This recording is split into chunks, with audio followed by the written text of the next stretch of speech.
किनभने विगत 18 वर्षदेखि म डायबिटिज पीडित हुँ। मैले 1000 mg को औषधि खान्छु। मैले सुन्छु डायबिटिज सर्दैन अरे भन्ने सुन्छु। सुरु नयाँ पुरानो बिरामी सम्बन्धी पनि छ। नयाँ बिरामी हो कि अथवा पुरानो बिरामी त्यो अनुसार छुट्याउनु पर्यो। अनि प्रेसरको अथवा सुगरको औषधि खाने के हो त्यो लेख्नु पर्यो। अनि रेफर भनेको बिरामीले कहाँ उ गरेछ त्यो अनुसारको रेफर गरिदिनु।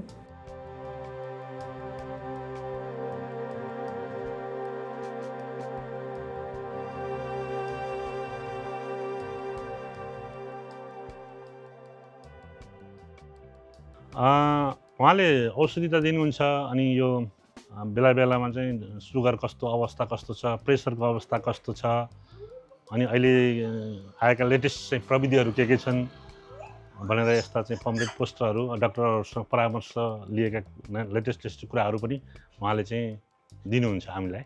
अनि बिरामीले काउन्सिलिङ जस्तै प्रेसर जस्तै औषधि मात्रै लानेहरूलाई यो खाने यो नखाने यस्तो गर्नु एक्सर्साइजदेखि लिएर सबै कुरा त्यसमा लेखिएको हुन्छ।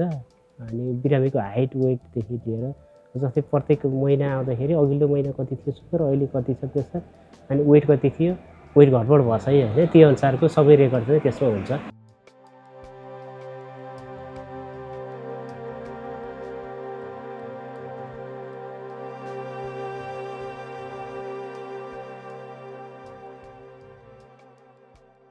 यो खाना खानुभन्दा 10 मिनट अगाडि खानुपर्छ, 15 मिनट अगाडि खानुपर्छ भन्ने खालको कुराहरू भन्नुहुन्छ। त्यही अनुसारको मैले औषधि सेवन गर्ने गरेको छु।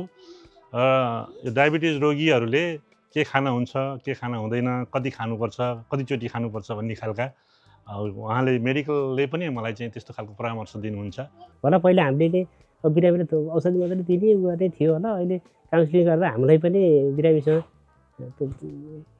फाल्टु भएको टाइम बिरामीसँग गफ गर्न पाइएछ। त्यो खासै ऊ छैन, त्यस्तो झन्झटिलो त्यस्तो केही छैन।